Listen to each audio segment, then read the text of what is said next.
Problemlər çoxdur, var. Onlar həm ali təhsil sahəsində müəyyən görülən işlər var. Top 800-də ən azı 3 ali təhsil müəssisəmiz olmalıdır. Yəni universitetlərimiz həqiqətən də bu məsələyə diqqət ayırırlar. Milli Elmlər Akademiyasında orada çalışanların yaş məsələlərlə bağlı çoxlu müzakirələr gedir. Akademik mühit, akademiya qocalır. Bu bütün dünyada belədir. 25 yaşında alim çox nadir hallarda həqiqətən də ciddi elmi nailiyyətləri olur. Universiteti bitirən tələbələrin işlə təmin olunması ilə bağlı vəziyyət hazırda necədir? Universitetlərimiz var ki, onların tələbələri daha yaxşı, daha asan iş tapırlar. Qəbuldasan.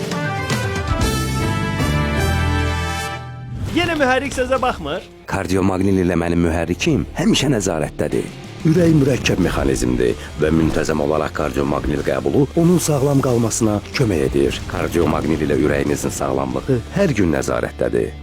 Universitetlərimizin dünya reytinqlərində yeri qanedicidir yoxsa yox? Tələbələrin işlə təmin olunmasında hansı çətinliklər var? Azərbaycan elminin vəziyyəti və digər məsələlərdən danışacağıq. Çox maraqlı və sizin üçün aktual olacaq məlumatlar alacaqsınız. Əziz Asan TV izləyiciləri və Asan Radioda səsimizi eşidənlər, hər vaxtınız xeyir olsun. Biz bu mövzular ətrafında Qəbuldasan verilişində danışacağıq. Qonağımız Elm və Ali Təhsil üzrə Dövlət Agentliyinin direktoru Ülkər Sətdarovadır. Xoş gəlmisiniz Ülkər xanım. Xoş gördük sizi və bizi dinləyənləri, izləyənləri salamlayıram. Təşəkkür edirik. Keçək suallarımıza. Biz bilirik ki, agentlik son illər yaranıb, çox qısa müddət ərzində fəaliyyət göstərir. Bu müddət ərzində hansı problemlərin, hansı çətinliklərin öhdəsindən gələ bildiniz ki, onları xüsusi qeyd eləməyin vaxtıdır? Çox sağ olun. Bir daha təşəkkür edirəm dəvətiniz üçün. Düzdür, biz agentlik olaraq hələ çox gəncik və qabağımızda Elm və Təhsil Nazirliyi tərəfindən bir çox məsələlər qoyulur və biz hər gün günahımız elm, ali təhsil və orta ixtisas müəssisələrin gündəlik problemləri ilə, onların gündəlik həyatları ilə maraqlanırıq, sıx-sıx işləyirik. Təbii ki, problemlər çoxdur, var. Onlar həm ali təhsil sahəsində müəyyən görülən işlər var. Elm sahəsində özünüz bilirsiniz ki, 2 il öncə deməli Elmi Tədqiqat İnstitutlarının bir hissəsi, yəni AMEA-nın Milli Elmlər Akademiyasının tabeliyində olan Elmi Tədqiqat İnstitutlarının bir hissəsi Elm və Təhsil Nazirliyinin tabeliyinə verildi və beləliklə bu sahədə bizim işlərimiz, elm sahəsində işlərimiz xeyli artıb. Eyni zamanda orta ixtisas müəssisələrimiz var. Orada da müəyyən çətinliklərimiz, problemlərimiz, hətta mən deyərdim çoxdan yığılmış problemlərimiz var və o sahədə bizim ümumi ölkə üzrə 63 minə yaxın tələbəmiz, 63 mindən biraz az tələbəmiz təhsil alır.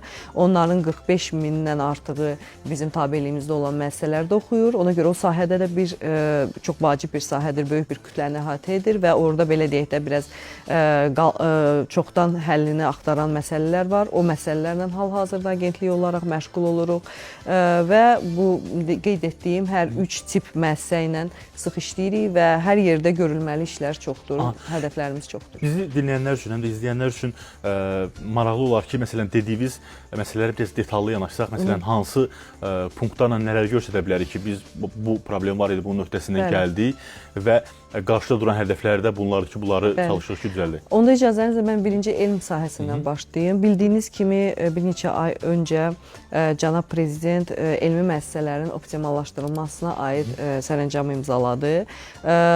Bu əslində çox önəmli bir sərəncam idi və elmi cəmiyyət tərəfindən çox müsbət və yüksək fikirlərlə qarşılandı. Çünki bizim bir sahədə, məsəl üçün kimya sahəsində fəaliyyət göstərən 3-4 elmi müəssisəmiz var. Eyni şey də digər sahələrə aiddir. Məsələn, fizikaya, riyaziyyata, deməli, təbiət elmlərinin başqa sahələrinə. Yəni, bu problemlərimiz var idi, amma artıq bu optimallaşdırma məsələsini biz başlayanda düşünürük ki, bu sahədə biz güclərimizi daha səfərbər edə biləcəyik. Və bunu da deyim ki, bu uzun bir prosesdir. Bu uzun bir yoldur və bu yolu biz elmi məsələlərlə, onların rəhbərləri ilə bir yerdə getməli olduğumuz bir yoldur. Ona görə bu prosesi maksimum dərəcədə həm keyfiyyətli, həm rahat etməyimiz önəmlidir. Çünki o müəssisələrdə alimlər çalışır və onlar xüsusi diqqət tələb eləyir və elmi problemlərlə, ciddi elmi problemlərlə məşğuldurlar.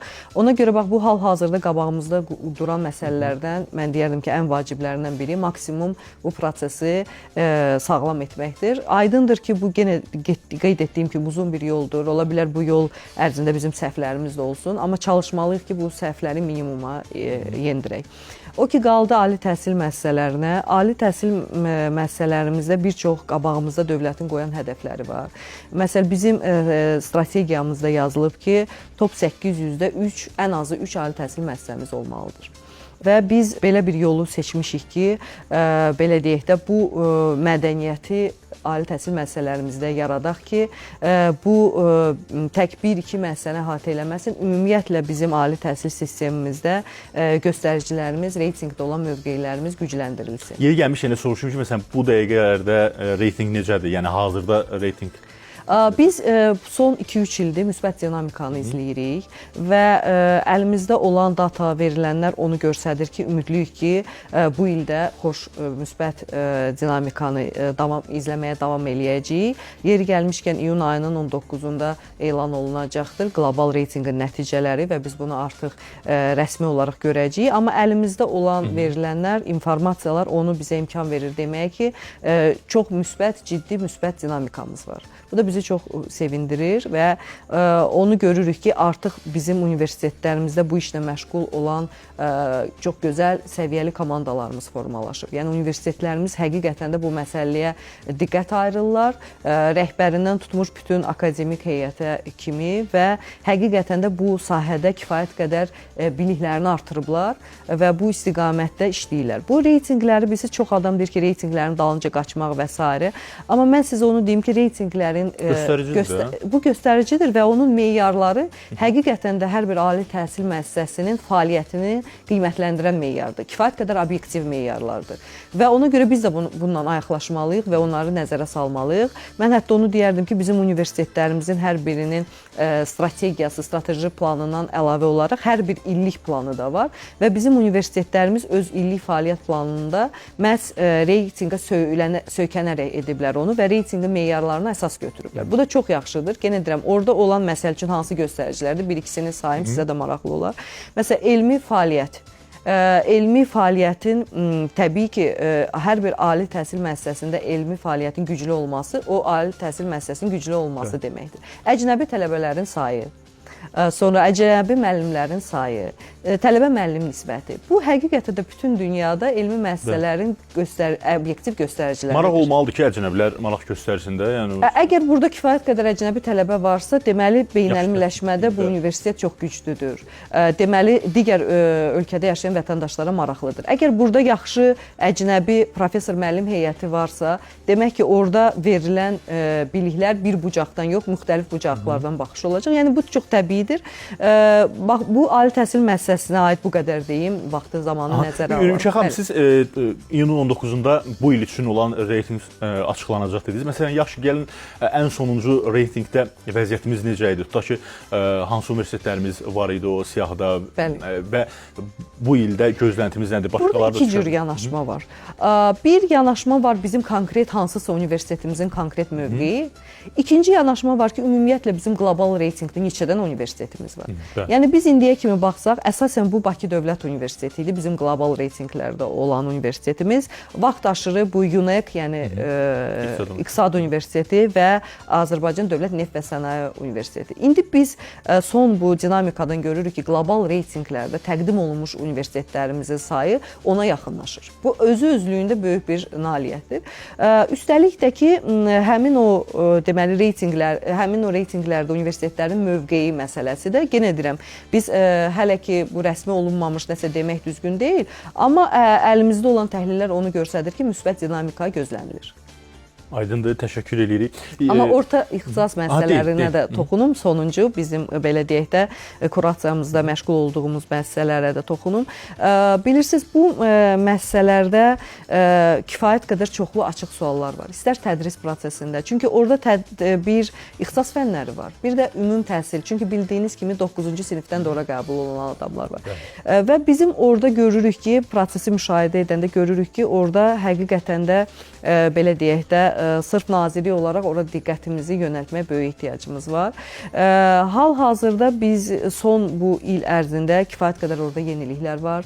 Yeni rəhbər şəxslər əmələ gəlibdir. O rəhbər şəxslərin bir çoxu deməli bizim aparıcı ali təhsil müəssisələrimizdə, aparıcı kirli diplom proqramlarımızda iştirak edən, xaricdə təhsil almış adamlardır və biz düşünürük ki, o adamların da sistemə gəlməyi həqiqətən də öz töhfəsini verəcəkdir. Hətta bu yaxınlarda mən gördüm, bu mediada da paylaşılmışdı. Bizim məsəl üçün Zaqatala rayonunda belə yerləşən kollecimizdə xaricdə çox nüfuzlu bir universitetdə oxumuş bir xanım rəhbərlik eləyir. Yəni artıq biz o adamları sistemə gətirməklə düşünürük ki, orada da müəyyən bir yeniliklər olacaq, amma bu kifayət deyil. Bundan əlavə olaraq orada sistem dəyişiklikləri, yəni yalnız kadr dəyişiklikləri yox, eyni zamanda sistem dəyişiklikləri də baş verilməlidir və belə deyək də müəyyən qanunvericilikdə də əlavələr, dəyişikliklər olmalıdır. Biz o istiqamətdə də nazirliklə bir yerdə işləyirik. Yəni biz qanunları yazan bir qurum deyilik. Qanunlarla bu işlərlə məşğul olur nazirliyin özü, təbii ki, digər qurumlarla birgə. Biz daha çox o qanunların implementasiyası ilə məşğul olan qurumuq, amma biz gündəlik o məsələlərlə işlədiyimizə görə müəyyən problemləri daha yaxından hiss edirik və onun üçün nazirliklə çox sıx bu istiqamətdə əməkdaşlıq edirik. Aha, biz agentliyin elm hissəsindən davam edirik. Deməli, elmə marağın hazırda ölkəmizdə hansı səviyyədə olmağının cavabını istəyərəm ki, hazırda necədir maraq və marağın artırılması üçün hansı işlər görülür konkret olaraq? Çox sağ olun sualınız üçün. Deməli, mən belə hə, yox cavab vermək bu suala çox çətindir və düzgün də yəqin ki, olmaz. Mən onu qeyd edim ki, elmə maraq deyəndə burada mən iki istiqaməti görürəm. Bir, ümumiyyətcə, elmin populyarlaşması məsələsi var. Hansı ki, orta məktəbdən yəqin ki, başlamaq düzgündür. Bir də eyni zamanda adamlar var ki, artıq onlar, belə deyək, elmi camiyyənin üzvləridirlər, gənc adamlardır və onların daha da elmə böyük həvəslə qatılmaq məsələsi var. Biz hər iki istiqamətdə iş görürük, amma mən daha çox ikinci istiqamətdən danışmaq istəyirəm. Yəni, bildiyiniz kimi, keçən ildən etibarən Elm və Təhsil Nazirliyi yaxşı elmometrik göstəriciləri olan alimləri əlavə olaraq hər ay onları mükafatlandırır. Keçən il bizim bu rəqəmimiz 100-ə yaxın alimi əhatə edirdisə, bu il artıq 300-ə yaxın alimimizi əhatə edir. Və bu çox obyektiv bir yanaşmadır və meyardır. Çünki biz burada yalnız onların elmi nəşrlərdə olan fəaliyyətini qiymətləndiririk. Onlara olan istinadları qiymətləndiririk. Yəni, siz alim olaraq yaxşı bir jurnalda məqalə çap etmişsinizsə və sizə istinadlar kifayət qədər çoxdursa, deməli, sizin elminiz kiməsə lazımdır. Yerli jurnallar, xarici jurnallar fərqli. Yerli jurnallar demişkən bu məsələyə də toxunum. Bizim hardasa 20-dən artıqda təxminən 25 yaxşı elmi jurnalımız var. Yaxşı sözünün də anlayışını verim. O deməkdir ki, beynəlxalq bazalarda indekslənən jurnaldır. Yəni, bu bizim yerli də keyfiyyətli jurnallarımız var. Mən bunu da qeyd etmək istəyirəm xüsusilə və bu il biz nazirlik və agentlik olaraq o jurnallarla da sıx əməkdaşlığa başlamışıq. Artıq 6 mövcud olan jurnalı biz əlavə olaraq dəstəkləyirik ki, onların göstəriciləri biraz da yaxşılaşdırsın. Məsəl üçün, jurnallar, indi bu elmi dünyada hamı bunu bilir, Q1, Q2, Q3, Q4 bölünürlər kvartillərə görə. Məsələn, biz jurnalın qabağında hədəf qoyuruq ki, əgər siz Q4 olan jurnalsızsa, biz sizə dəstək olacaq, çalışın 1 il, 2 il ərzində gəlin olun Q3 yaxud Q2. Yəni, biz yerli jurnallarla da işləyirik və həqiqətən də inanırıq ki, bizə yerli, yaxşı elmi jurnal lazımdır. Amma yerli jurnal deyəndə bu o demək deyil ki, orada yalnız Azərbaycan alimləri təbii ki, məqalələr çap eləyəcəklər. Bu dünyaya açıqdır, bu dəqiq bu bazalar dünyaya açıqdır. Yeri gəlmişkən onu da deyim ki, ən tanınmış Clarivate Analytics və Scopus bazasına nazirlik artıq 2 ildir bütün ölkə üzrə aksesi, yəni çıxışı təmin edib. Və bu çıxış vasitəsilə biz artıq görürük ki, bizim deməli səviyyəli, keyfiyyətli məqalələrimiz, yəni həmin o Q1 kvartili jurnalda olan məqalələrimizin sayı 2 dəfə yarım artıb. Yəni, bu çox böyük bir dinamikadır 1 il üçün. Bu da o deməkdir ki, demək bizdə elmi potensial var. Bizim alimlərimizə sadəcə biraz da daha çox diqqət lazımdır və daha çox imkanlar lazımdır. Bu istiqamətdə də səylərimiz davam edir. Alimlərdən danışdıq. Mən istəyirəm belə deyək də bizim söhbətimizin ən əsas hissələrindən birinə gəlim. Deməli, daha çox müzakirə mövzusu olan məsələlərdəndir. Bizim elmimizin əsas ocaqlarından sayılan Milli Elmlər Akademiyasında orada çalışanların yaş məsələləri ilə bağlı çoxlu müzakirələr gedir. Mənim üçün maraqlıdır agentlik direktorunun fikri ki, bu yaş məsələsində gənclərin, gənc alimlərin sayının çoxalması istiqamətində biz nə vaxt görəcəyik o balans artıq bəlkə düzəlib, sadəcə mən bilmirəm. Əslində bu məsələ aktualdır. Mən onu deyim ki, bu məsələ bütün dünyada aktualdır. Bütün dünyada akademiya, yəni Milli Elmlər Akademiyasını mən burada demirəm, camiəni deyirəm, akademik mühit, akademiya qocalır. Bu bütün dünyada belədir və bütün ölkələr çalışır ki, gənc adamlar akademik mühitdə qalsınlar, akademiya sistemində qalsınlar və onların sayı kifayət qədər çox olsun. Bu, yəni belə deyək də, çağırış hamının qabağında durubdur, tək bizim qabağımızda yox. Milli Elmlər Akademiyasını deyəndə oradakı institutlar, onların tabeliyində olan əsasən humanitar istiqamətli institutlardır. Mənim ora hansısa bir şərh verməyim yəqin ki, düzgün olmaz. Bizim tabeliyimizdə olan institutlarda biz görürük ki, gənc nəsil var və bir çox hallarda o gənc nəsil bir neçə yerdə çalışır. Bu təbii ki, əmək haqqı və s. digər məsələlərlə uzlaşır. Amma bizim bu dediyimiz, həmin mən qeyd etdiyim rəğbətləndirmə məsələsi, yenə deyirəm, bu sosial bir yanaşma deyil. Bu sırf göstəricilərə əsaslanan, həqiqətən də ciddi elmometrik göstəricilərə əsaslanan bir stimullaşdırma, diferensiallaşdırma, diferensial əmək haqqı sistemidir. Və biz görürük ki, o adamların arasında, həmin o dediyim o 300 nəfərin arasında əslində yaş orta yaşdır. Yəni o adamların bir çoxunun 40-50 yaş arasıdırlar və o həqiqətən də elmi verimlilik adətən elə həmin o yaşlarda olur. Yəni çünki 20 yaşında, 25 yaşında alim çox nadir hallarda həqiqətən də ciddi elmi nailiyyətləri olur. Aydındır. Təşəkkür edirəm. Biz qısa aradan sonra davam edəcəyik. Xatırladım ki, qonağımız Qəbuldasanda Elm və Ali Təhsil üzrə Dövlət Agentliyinin direktoru Ülkər Səttaravadır. Qəbuldasan. Yenə mühərrik sözə baxmır. Kardiomaqnil ilə mənim mühərrikim həmişə nəzarətdədir. Ürək mürəkkəb mexanizmdir və müntəzəm olaraq kardiomaqnil qəbulu onun sağlam qalmasına kömək edir. Kardiomaqnil ilə ürəyinizin sağlamlığı hər gün nəzarətdədir. Qaldığımız yerdən davam edirik. Bir daha xatırladım ki, Qəbuldasanın qonağı Elm və Ali Təhsil üzrə Dövlət Agentliyinin direktoru Ülkər Səttaravadır. Ülkər xanım, Qarabağ Universiteti barədə soruşmaq istəyirəm ki, artıq yeni inkişaf mərhələsinə qədəm qoyur. Yeni tədris ilində Qarabağ Universitetindən nələr gözləyirik? Həm tədris, ixtisaslar və digər məsələlərlə bağlı. Çox qısa olaraq deyim, bunu yəqin ki, izləyiciləriniz də bilir, amma bir daha sadəcə özümə borc bilirəm demək ki, Qarabağ Universiteti həqiqətən də bizim nazirliyimiz üçün, bütün ümumiyyətcə hamı üçün çox vacib bir layihədir. Ölkə üçün. Ölkə üçün, yəni hamımız bunu bilirik. Cənab Prezident çox böyük diqqətlə o universitetə yanaşır və universitetə bir neçə dəfə olub və ümumiyyətlə, yenə deyirəm, bizim hamımızın bir milli kimliyimiz üçün çox vacib olan bir layihədir. Və Qarabağ Universitetinin qəbul planından danışmaq istəyirəm. Ola bilər izləyicilərə maraqlıdır. Keçən il 1200 nəfərə yaxın bizim qəbul planımız oldu. Bu ildə biz düşünürük ki, hardasa 1400-1500 arasında, 1500-ə yaxındır o rəqəm, qəbul planı olacaq. Yəni ortalama hər il 200-400 nəfər aralığında qəbul planının artım dinamikası mövcud olacaq, müşahidə olunacaq daha doğrusu. Bu da bəzi hallarda biz eşidirik ki, niyə çox böyük sayda deyil. Bu da onunla əlaqəlidir ki, biz istəyirik həqiqətən o işi keyfiyyətli görək. Çünki bizim üçün, yenə deyirəm, Qarabağ Universiteti Bakıdan sadəcə uzaq məsafədə olan bir universitet deyil. Sadəcə region universiteti deyil. Eyni zamanda bizim fərəh mənbəyimizdir. Ona görə orada akademik göstəricilər, müəllimlərin elmi potensialı, tələbələrin akademik göstəriciləri həqiqətən də yüksək olmalıdır və onu da qeyd edim ki, bildiyiniz kimi doğrudan da orada oxuyan tələbələr kifayət qədər yüksək balla qəbul olunmuş, yüksək potensialı gənclərdir. Və növbəti illərdə biz hətta magistratura, aspirantura, yəni PhD proqramı haqqında da düşünürük, doktorantura proqramı haqqında da düşünürük, əcnəbi tələbələr və s. Amma daha çox bu növbəti illərdə olacaq. Onu da qeyd edim ki, orada ümumiyyətcə təhsil, yəni hamısı dövlət sifarişidir. bu ildə təhsil bütün orada təhsil alan tələbələr üçün ödənişsiz olacaq. Yəni onu dövlət tərəfindən qarşılanacaq.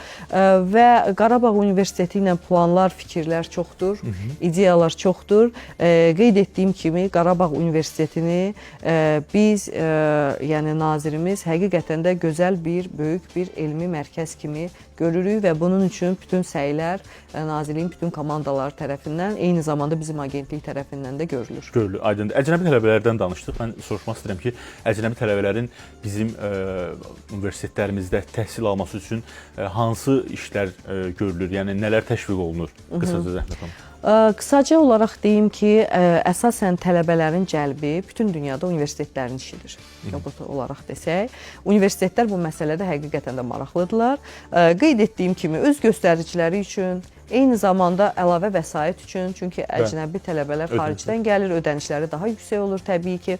Ona görə bütün universitetlər maraqlıdır ki, onlarda əcnəbi tələbələrin sayı daha çox olsun.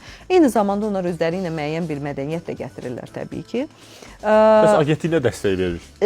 Və onu da qeyd edeyim ki, bununla paralel olaraq bizim Study in Azərbaycan proqramımız var.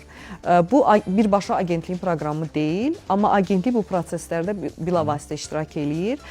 Onlar da Azərbaycanın ölkə olaraq Bakının təhsil üçün, digər şəhərlərimizin də təbii təhsil üçün maraqlı məkan olaraq onun təbliğatı ilə məşğul olurlar. Amma bir daha qeyd etdiyim kimi, əsasən bu məsələləri, bu təşviqat prosesində universitetlər ən aktiv mövqeydədirlər və yenə də deyirəm, bu belə də olmalıdır. Aydındır. Tələbələrin işlə təminat məsələsinə gələk. Bu zaman-zaman tələbələrin ən çox çətinlik çəkdiyi hissələrdən biridir ki, soruşmaq istəyirəm, universiteti bitirən tələbələrin işlə təmin olunması ilə bağlı vəziyyət hazırda necədir? Və bu istiqamətdə konkret olaraq nə işlər görülür? Deməli, onu deyim ki, biz agentlik olaraq təhlil üçün, prosesi başa düşmək üçün deməli, Milli Observatoriya ilə əməkdaşlıq eləyirik. Çünki onlar bilirsiniz ki, işə götürməyə filan bu məsələlərlə yaxşı təhlil edirlər və biz də o təhlillərdən bəhrələnirik. Prosesi ümumi izləmək üçün və əlimizdə bir datanın, verilənlərin olması üçün bu bizə önəmlidir. Eyni zamanda bu işlərdə bizim universitetlərimiz də kifayət qədər aktiv mövqeydədirlər. Əgər siz universitetlərin sosial şəbəkələrdə olan səhifələrini, yaxud web səhifələrini izləyirsinizsə, görürsünüz ki, bu aralar bütün universitetlərimizdə karyera yarmarkaları keçirilir və universitetlər də çalışırlar ki, öz profillərinə uyğun, öz istiqamətlərinə uyğun işə götürənləri, deməli, müxtəlif biznes qurumlarının nümayəndələrini universitetə dəvət edib, uşaqlar üçün açıq olan vakansiyaları tələbələr üçün biraz daha aktiv təbliğ eləsinlər. Ona görə bir daha deyirəm, bu məsələnin təhlil, data anlama tərəfi agentlikdədir. Yaxud yalnız amma bu prosesin özünün aparılmasında təbii ki, universitetlər daha çox maraqlıdırlar və daha çox aktivdirlər. Biz isə bunun daha çox, bir daha deyirəm, təhlil tərəfindəyik ki, anlamaq ki, hansı, bilirsiniz, təbii ki, universitetin məzunu iş tapırsa, o universitet üçün üstünlükdür və ora daha çox tələbə gəlmək istəyir və o universitetin adı da daha yüksək səslənir. Məsəl üçün, bizdə universitetlərimiz var ki, onların tələbələri daha yaxşı, daha asan iş tapırlar. Bu, həm Bakı Dövlət Universitetidir, bu UNEC-dir, Dövlət Neft və Sənaye Universitetidir, Bakı Ali Neft Məktəbidir. Təbii ki, bu məktəbin, ali məktəbin adına xidmət edən bir nömrəli göstəricilərdən biridir.